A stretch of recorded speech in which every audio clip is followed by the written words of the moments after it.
Hello students, कक्षा 10 प्रश्नावली 11.1 question number 9। हमें दिया गया एक वृत्ताकार ब्रुज है, उसको चांदी के तार से बनाया गया है।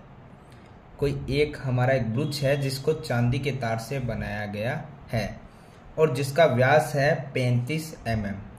ध्यान से देखिएगा, हमें कोई भी क्षेत्रफल निकालना होता है तो त्रिज्या चाहिए होती है। तो हम शुरू करते हैं। हमें दिया गया है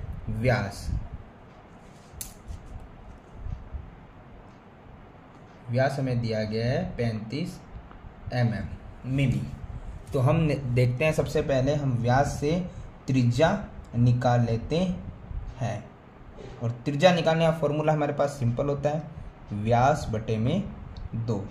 तो व्यास हमारे यहाँ पर है 35 बटे में आ जाएगा 2, तो आंसर त्रिज्या आएगी हमारी 17.5 mm। आगे हम देखते हैं कि ये इस तार से वृत्त के 5 व्यासों को बनाया गया है, यानी कि इस प्रकार के 5 व्यास, जो 35 mm का व्यास दिया गया, ऐसे 5 व्यास इस आकृति में बनाए गए हैं, जो उसे 10 बराबर त्रिज्या खंडों में विभाजित करता है। यानी इसके अंदर जो ये त्रिज्या खंड बन रहे हैं, ये आपको बुक में भी दिया गया, ये सारे त्रिज्या खंड बराबर है। तो हमें ज्ञात करना है सबसे पहले जो चांदी का तार लगा उसकी लंबाई। ध्यान से देखिएगा, जो तार लगा था वो हमारे इस आकृति में एक तो परिधि को बनाने में और एक हमारे व्यासों को बनाने में लगा हुआ है। तो हमें लंबाई जो हमें दी गई है तार की, वो निकालने के लिए एक सिंपल सी चीज देखनी है। सबसे पहले हम लिख लेते हैं वह तार की लंबाई जो हमारी लगी है। तो क्वेश्चन नंबर 1, तार की लंबाई। तार की लंबाई निकालने के लिए हम सबसे पहले एक चीज करते हैं कि हमें यहां पर सबसे पहले वो किस पे लगा है, परिधि पे।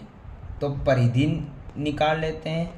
प्लस में वो कहाँ लगा है, व्यासों पर। और व्यास कितने थे हमारे, हमें पहले ही दिया गया, हमारे पास 5 व्यास थे। तो उन 5 व्यास पर भी हमारी चांदी की तार लगी है। ये तार थी चांदी की, इसकी लंबाई हमें ज्ञात करनी थी। तो परिधि का फॉर्मूला होता है 2πr प्लस 5 व्यास। देखिए 5 गुणा, और ये व्यास जो है इसकी हमें पूरी लंबाई दे रखी है 35 mm। अब हम देखेंगे, हमारे पास है 2 और पाई। यहाँ पे हमें कोई संकेत दिया नहीं गया है, तो हम पाई का मान 22/7 ही रखेंगे, गुणा में त्रिज्या अभी हमने निकाल ली थी, जो हमारे पास आई थी 17.5 प्लस, और 5 की 35 से हमें करनी है गुणा, जो हम कर देते हैं, आ जाएगा 175। अब हम देखते हैं जो कट रहा है उसे काट देते हैं। जैसे कि 7 से 17.5 कट रहा है, तो हम इसे काट देते हैं। ये जा रहा है हमारा पूरा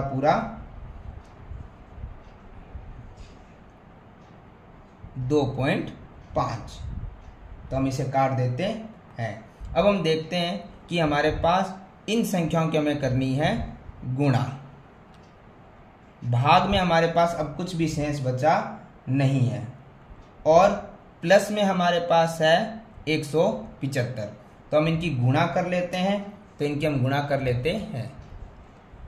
इन तीनों की गुणा करने पे हमारा आंसर आएगा 110, प्लस में है 175, यानी टोटल हो गया हमारा 285 mm।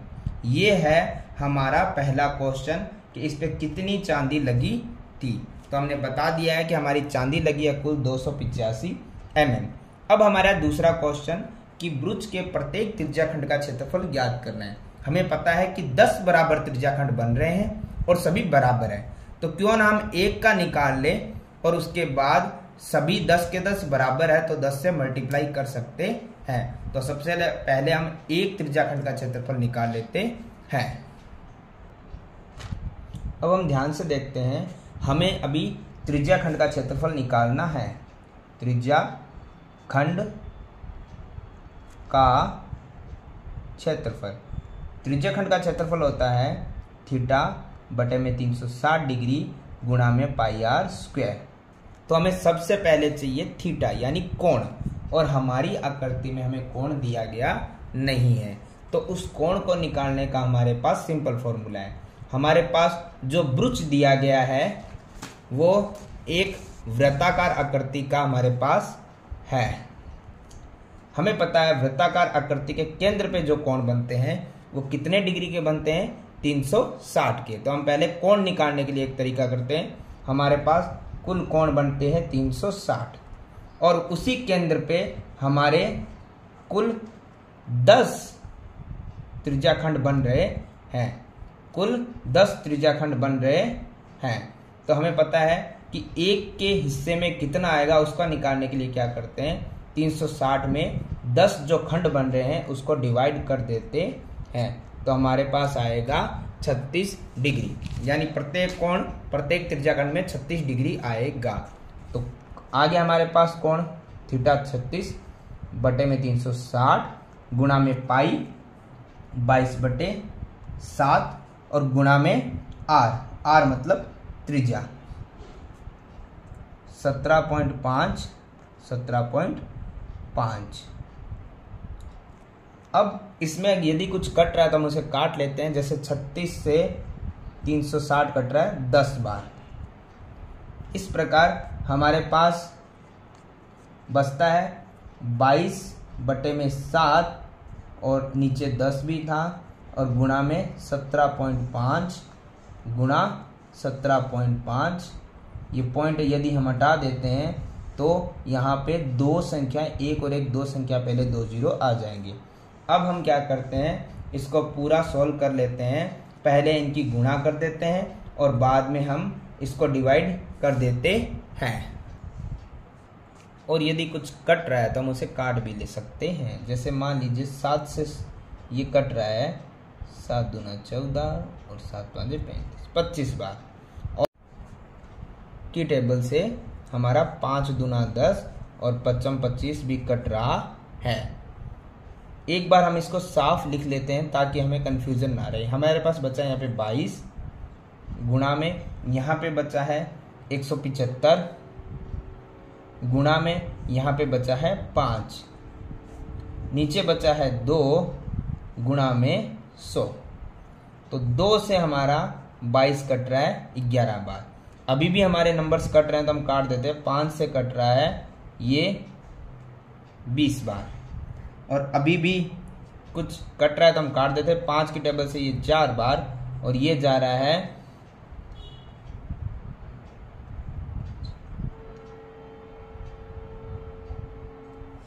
37 बार। तो अब बचा हमारे पास आखिर में 11 गुणा में 37 और गुणा में 1 लिखना जरूरी नहीं है, बटे में 4। अब कट नहीं रहा है। यदि कट नहीं रहा है तो हम इनकी मल्टीप्लाई दोनों की कर सकते हैं। तो दोनों की मल्टीप्लाई करने पे हमारे पास आएगा 37, माफ कीजिएगा 5 की टेबल से हमने इसको काटा था, 5 दिए 15, बचेंगे 2, 55 25, 35 बार जाएगा तो हम 35 लिख देते हैं।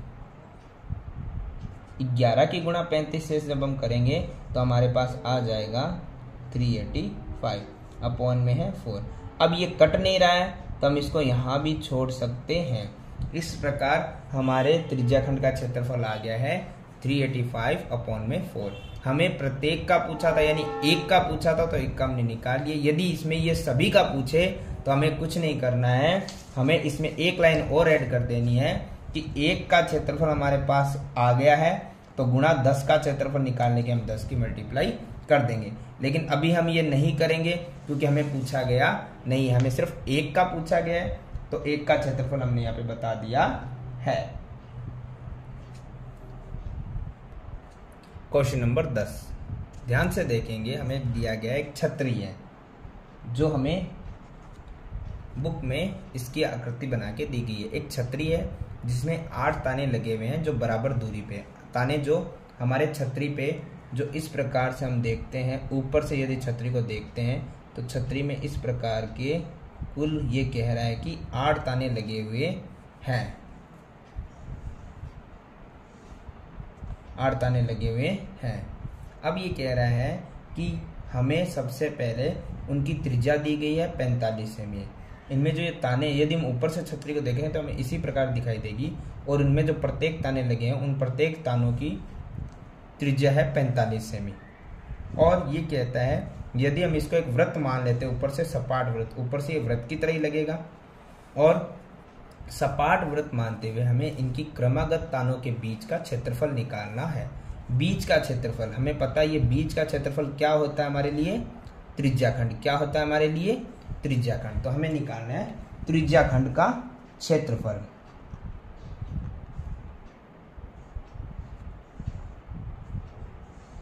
जो हमारे पास होता है थीटा बटे 360 डिग्री गुणा में पाई आर स्क्वायर। मैं पहले भी काफ़ी बार बता चुका हूँ कि पाई आर स्क्वायर आगे भी लिखा जा सकता है और थीटा बटे 360 डिग्री गुणा के इस तरफ भी रखा जा सकता है, कोई फर्क नहीं होगा, दोनों गुणा में ही है। अब हम देखते हैं, सबसे पहले हमें थीटा चाहिए यानी कोण, और कोण हमें दिया गया नहीं है। तो कोण निकालने का तरीका पिछले क्वेश्चन में भी आपको बता दिया गया था। उसी प्रकार हमें पता है कि केंद्र पे एक वृत्त में हमेशा 360 डिग्री का एंगल बनता है, और बट्टे में हमें पता है कितने त्रिज्याखंड बन रहे हैं उतने का हम डिवाइड कर देते हैं। जैसे पिछले क्वेश्चन में 10 त्रिज्याखंड बन रहे थे, हमने 10 का भाग दिया था। अभी हमारे पास यहाँ पे 8 ताने यानी 8 त्रिज्याखंड बन रहे हैं, तो हम 8 का डिवाइड कर देते हैं।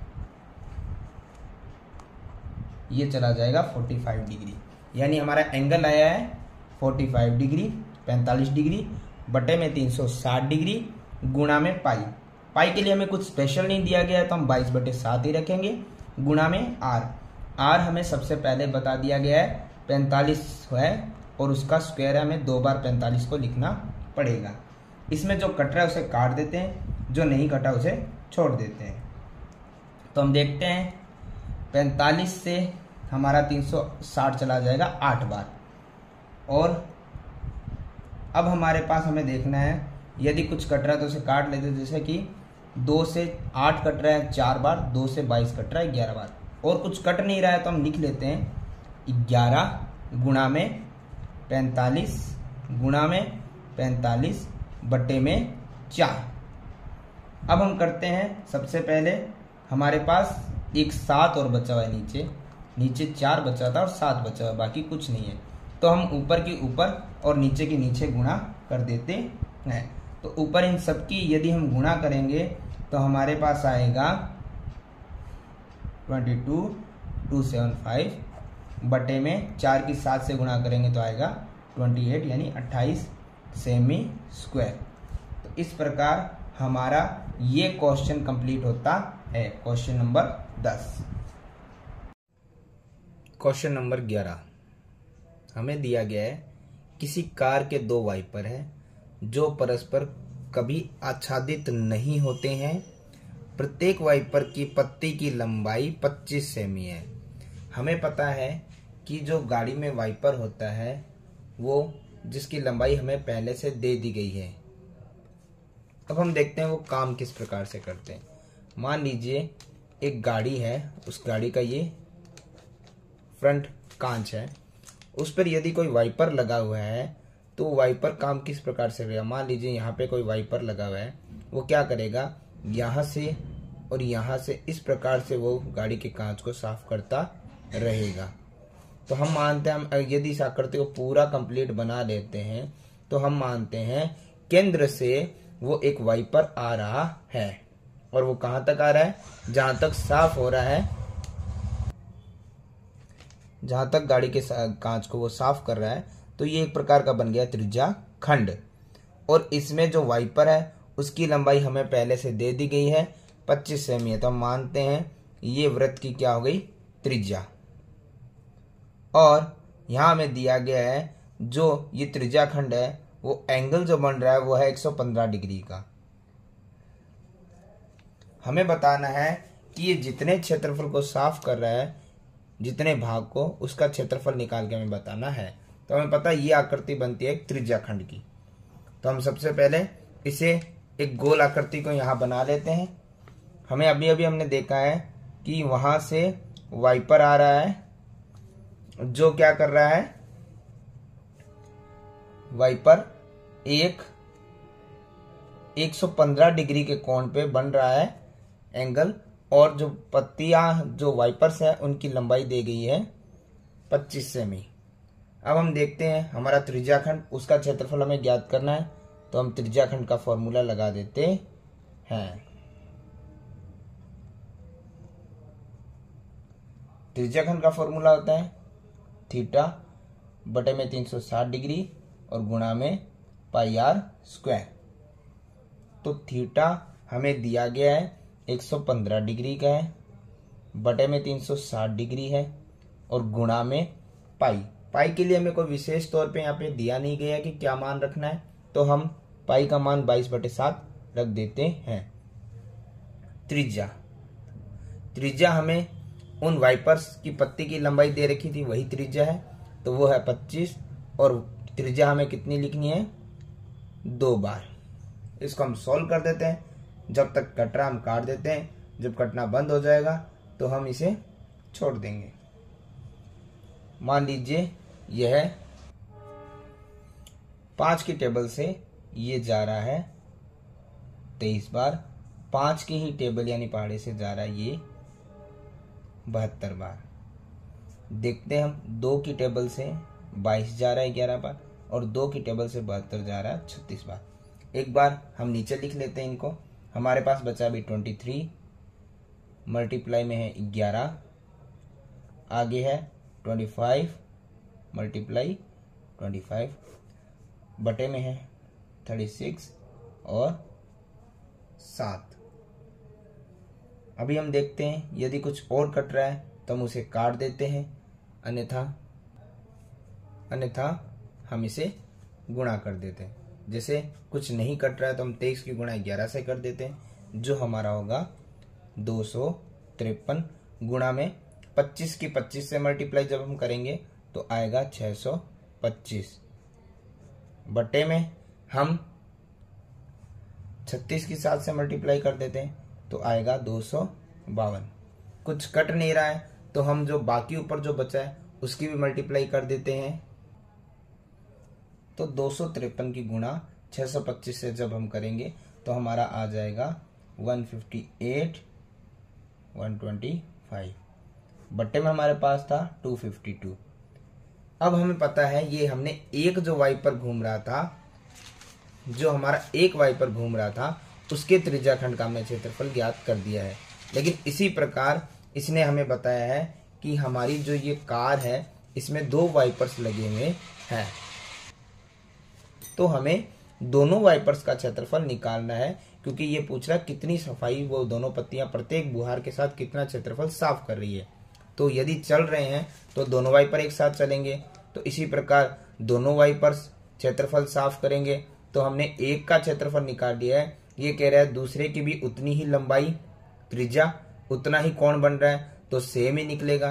तो हम इस तरीके से भी निकाल सकते हैं कि एक का क्षेत्रफल हमने निकाल लिया है तो हम 2 की गुणा करेंगे तो दोनों का क्षेत्रफल निकल जाएगा।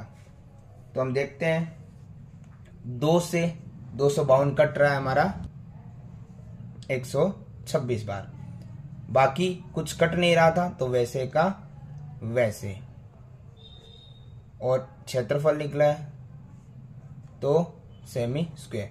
इस प्रकार हमारा क्वेश्चन नंबर 11 होता है कंप्लीट।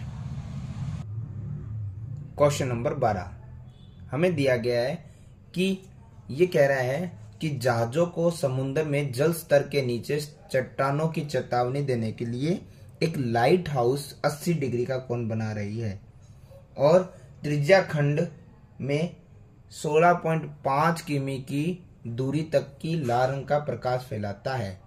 तो सबसे पहले ध्यान दीजिए, ये कह रहा है कि हमारा समुद्र तल में कुछ भी है, एक लाइट हाउस बना हुआ है और उससे कोई लाल लाइट निकल रही है, और वो लाल लाइट 16.5 किलोमीटर दूर तक फैल रही है। हमें पता है प्रकाश कहीं से भी होगा तो वो दूर तक फैलेगा, और ये जो दूरी जो बता रहा है ये कह रहा है 16.5 किलोमीटर की दूरी में फैल रहा है, और एंगल बन रहा है 80 डिग्री का। 80 डिग्री के कोण की दूरी में ये प्रकाश फैल रहा है। फिर ये कह रहा है कि समुद्र के, और ये जो प्रकाश फैल रहा है ये दूसरी जहाजों को चट्टानों से चेतावनी देने के लिए ये इतना प्रकाश फैल रहा है। तो हमें ये कह रहा है कि समुद्र के उस भाग का क्षेत्रफल ज्ञात करना है जिसमें जहाजों को चेतावनी दी जा सके। तो हमें पता है कि जहाजों को चेतावनी इतने ही क्षेत्र में दी जा सकती है क्योंकि लाइट जो फैल रही है वो इतने ही क्षेत्र में फैल रही है। तो हमें इसी का क्या निकालना है, क्षेत्रफल। और हमें पता है इस आकृति को क्या बोला जाता है, त्रिज्याखंड। तो हमें क्षेत्रफल निकालना है त्रिज्याखंड का।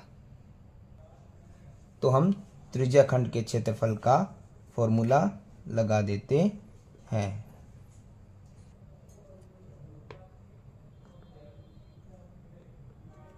त्रिज्याखंड का फॉर्मूला अब हम समझ चुके हैं, थीटा बटे 360 डिग्री गुणा पाई आर स्क्वायर।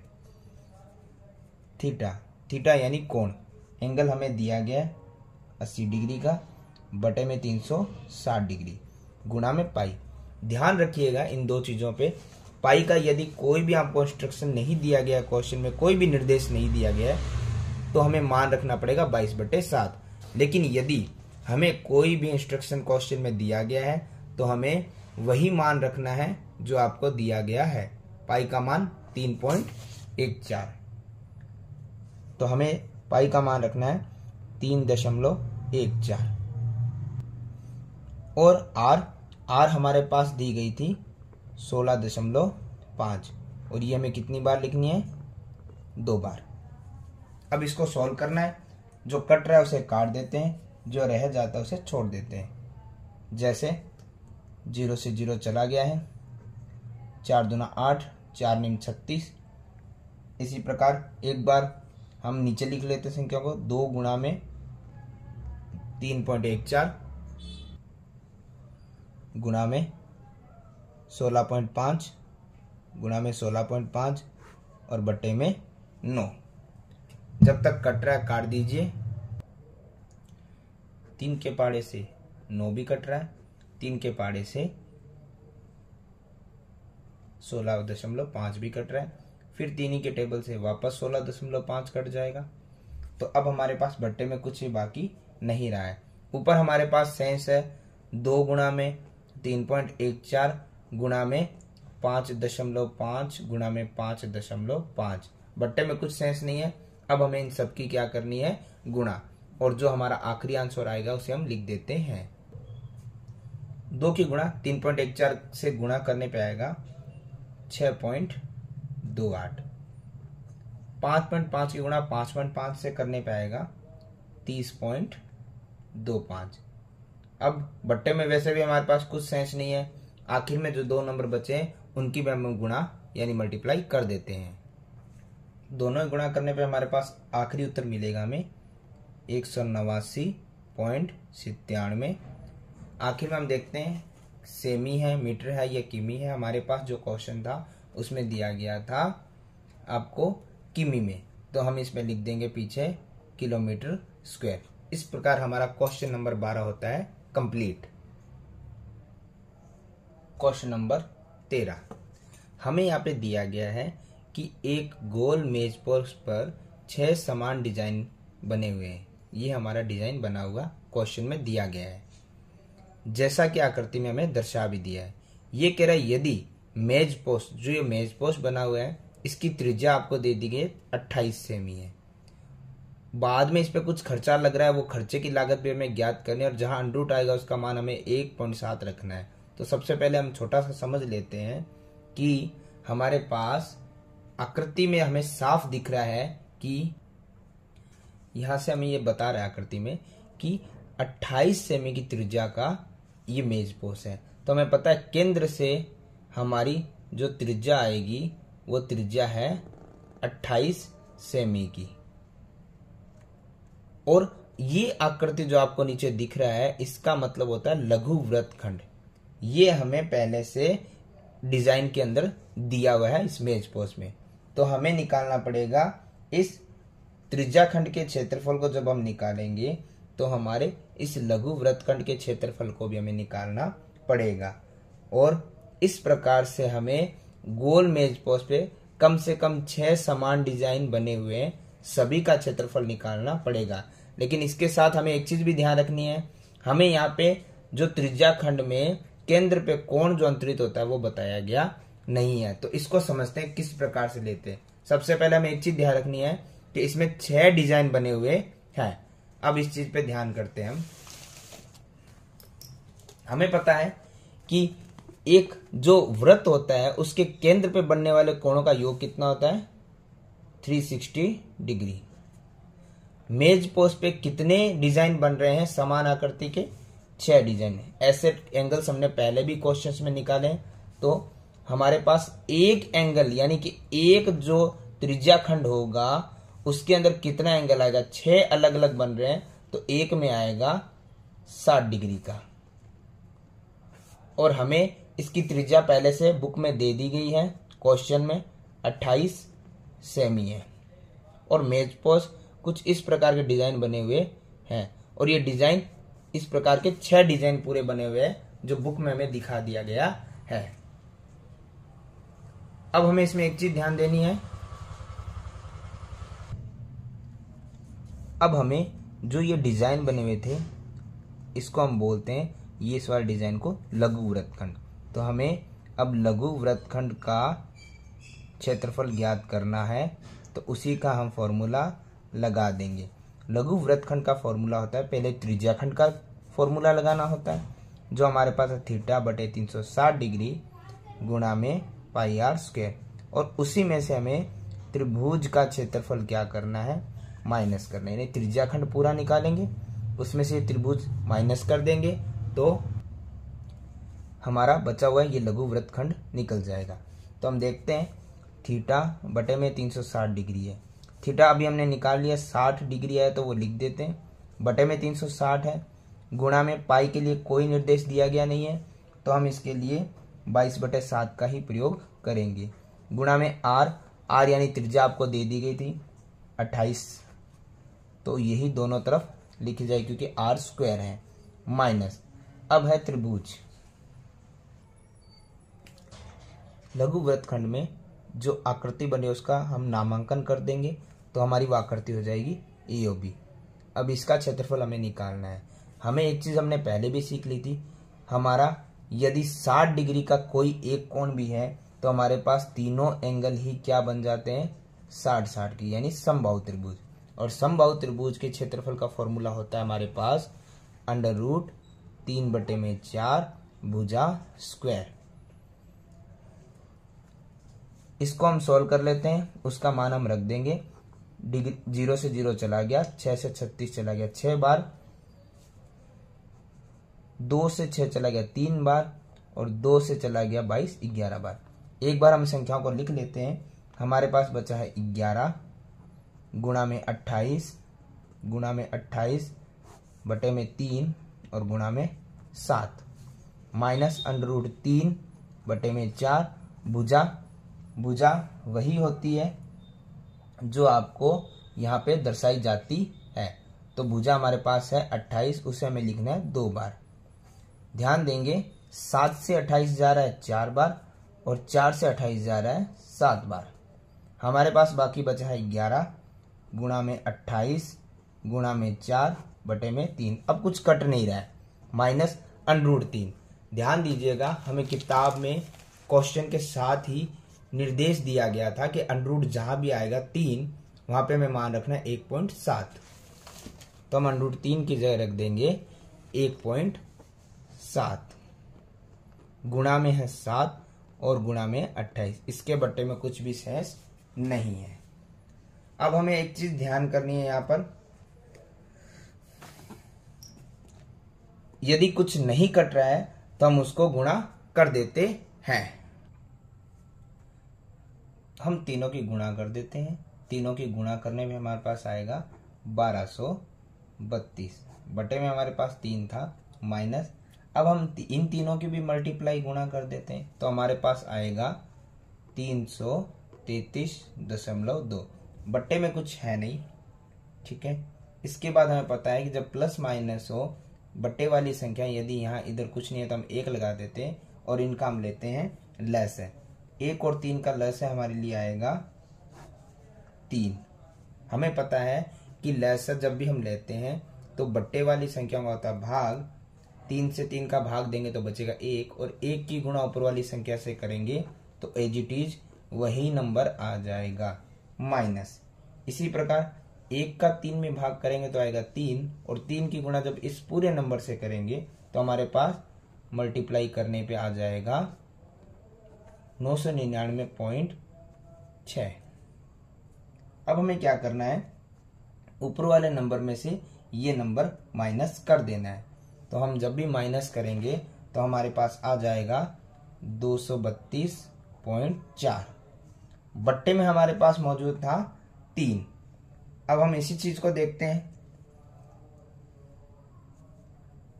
एक चीज हमें ये भी ध्यान रखनी है, ये जो मान आया हमारे पास, ये आया हमारे एक त्रिज्याखंड का, लेकिन ऐसे हमारे पास मेज पोस्ट पर 6 त्रिज्याखंड बने हुए हैं। हमें 6 का क्षेत्रफल निकालना है। तो जैसे पिछले सवाल में हमने 2 आकृतियों का 2 वाइपर का निकाला था गुणा करके, तो 1 का यदि आपको निकल गया है तो उसको हम 6 आकृतियों का निकालने के लिए 6 से गुणा कर देंगे। जितनी भी आकृतियों का हमें निकालना होता है उसकी उससे मल्टीप्लाई हो जाती है। अब हम देखते हैं 3 से 6 कट रहा है 2 बार, और अब हमारे पास बचा है 232.4 गुणा में 2। इसकी जब हम गुणा करेंगे तो आएगा 464.8 सेमी स्क्वायर। लेकिन अभी हमारा क्वेश्चन पूरा नहीं हुआ है, ये क्षेत्रफल निकला है। अब इसने हमें पूछा था कि मेज पोस्ट में सभी क्षेत्रफल निकालने के बाद हमें प्रति वर्ग सेंटीमीटर 0.35 रुपए का खर्चा हो रहा था। हमें सारे डिजाइन को बनाने में कितनी लागत लगेगी। तो जो डिजाइन का क्षेत्रफल है वो हमने निकाल लिया है। हमारा जो लागत आ रही थी वो आ रही थी प्रति वर्ग मीटर की, आ रही थी 0.35, ये आ रही थी प्रति वर्ग मीटर की। हमें निकालना है 464.8 वर्ग मीटर। तो हमें पता है जब 1 का दिया होता है और 1 से अधिक का आपको पूछा जाए तो उसकी करनी होती है हमें गुणा। अब इन दोनों की यदि हम गुणा करेंगे तो हमारे पास आ जाएगा 162.68 रुपए। तो इस प्रकार से हमारा क्वेश्चन नंबर 13 होता है कंप्लीट। क्वेश्चन नंबर 14, ये एक एमसीक्यू टाइप क्वेश्चन है। इसमें हमें क्या करना है, जो भी हमारा सही आंसर होता है उसे टिक करना है। सबसे पहले हम देख लेते हैं कि हमें दिया क्या गया है। देखिए ध्यान से देखें, बड़ा आसान सा क्वेश्चन है। इसमें आपको दिया है, अभी तक जैसे त्रिज्या आपको सेमीमीटर में मिलती थी, अंकों में मिलती थी, इस बार आपको बोल रहा है त्रिज्या है कैपिटल में R। तो हम जहाँ त्रिज्या आएगा वहां पे कैपिटल में R लिख देंगे। तो क्वेश्चन के हिसाब से हम शुरू करते हैं हमारा आंसर। हमें क्या करना है, त्रिज्या जहां भी हमें आएगा हमारे आंसर क्वेश्चन में, वहां पे हम कैपिटल R लिख देंगे जहां भी फॉर्मूले में आएगा। फिर ये कह रहा है इसी क्वेश्चन में वृत्त के उस त्रिज्याखंड का क्षेत्रफल ज्ञात करो। यानी हमें किसका फॉर्मूला लगाना है, त्रिज्याखंड का, जिसका कोण हमें P डिग्री, यानी जहां कोण आता है वहां पे अब हम किसका प्रयोग करेंगे, P डिग्री का। तो हमें जो केंद्र पे कोण अंतरित होता है जिसको हम थीटा बोलते हैं, वो हमें दे रखा है P डिग्री। उसी हिसाब से हम देखेंगे, हमें ज्ञात करना था त्रिज्याखंड का क्षेत्रफल। तो हम त्रिज्याखंड के क्षेत्रफल का फॉर्मूला लगा देते हैं।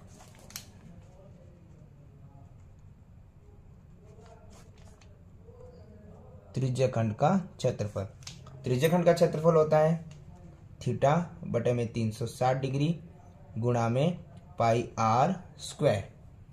हम देखते हैं थीटा यानी कोण, उसकी जगह में क्या लिखना है, P डिग्री बटे में है 360 गुणा में, ध्यान से देखिएगा हमारे पास जो ऑप्शन हमें दिए गए हैं उन सभी ऑप्शन में हमें पाई पाई पाई और पाई ही दिया है। तो हम इसका मान नहीं रखेंगे, पाई ही रख देंगे, क्योंकि ऑप्शन में पाई ही आ रहा है, तो हम पाई को पाई ही रख देंगे। आर यानी त्रिज्या, मैंने अभी बताया था जहां जहां आपको त्रिज्या दिखेगी वहां पे हम कैपिटल आर लिख देंगे, और ऊपर क्या है स्क्वायर, क्योंकि आर को तो हम कोई अंक तो है नहीं कि उसका स्क्वायर कर लेंगे, एज इट इज उसे लिख देंगे। अब हम ध्यान से देखते हैं कि हमारे पास अभी तक जो हल हुआ है वैसा कहीं भी हमारे पास ऑप्शन आ नहीं रहा है, तो हम क्या करते हैं, ध्यान से देखते हैं। इसमें भी 2 आ रहा है, इसमें नहीं आ रहा, इसमें आ रहा है, इसमें आ रहा है, 3 में हमारे पास 2 आ रहा है, और 2 की हर बार क्या हो रही है गुणा, तो हम भी क्या करते हैं 2 की गुणा कर देते हैं। लेकिन ध्यान से, आप एक पद में कुछ भी अपने हिसाब से नहीं कर सकते। हमें पता है कि हम ऊपर नीचे समान रूप से कुछ भी कर सकते हैं, गुणा भाग कुछ भी कर सकते हैं। तो हम 2 हमें चाहिए था, तो 2 की हमने गुणा भी की, साथ में भाग भी कर दिया, तो समान रूप से दोनों पदों में हम गुणा या भाग समान संख्या की कर सकते हैं। हम देखते हैं, हमारे पास p डिग्री था वो वैसे का वैसा रहेगा। 2 की गुणा हो रही है इनसे, तो गुणा तो नहीं हो सकती, एज इट इज लिख सकते हैं, हम लिख देते 2 पाई की जगह पाई और कैपिटल आर और ऊपर स्क्वायर, बट्टे में 360 की गुणा हो रही थी बट्टे में 2 से, तो कितना आया 720 डिग्री, और हमारे पास कोई ऑप्शन है नहीं, यानी p डिग्री बट्टे में 720 और बट्टे में माफ कीजिएगा गुणा में 2 पाई आर स्क्वायर। तो हमारे पास इसमें से ऐसा कोई ऑप्शन मिल रहा है, इसमें से हमारे पास 720 बट्टे वाला एक यही ऑप्शन है, तो ये होगा p बट्टे में 720 गुणा में 2 पाई आर स्क्वायर। तो हमारे पास ऑप्शन होता है सी। तो इस प्रकार हमारा ये क्वेश्चन नंबर 14 कंप्लीट होता है, और ये एक्सरसाइज भी हमारी कंप्लीट होती है। इस प्रकार 11.1 कंप्लीट होती है।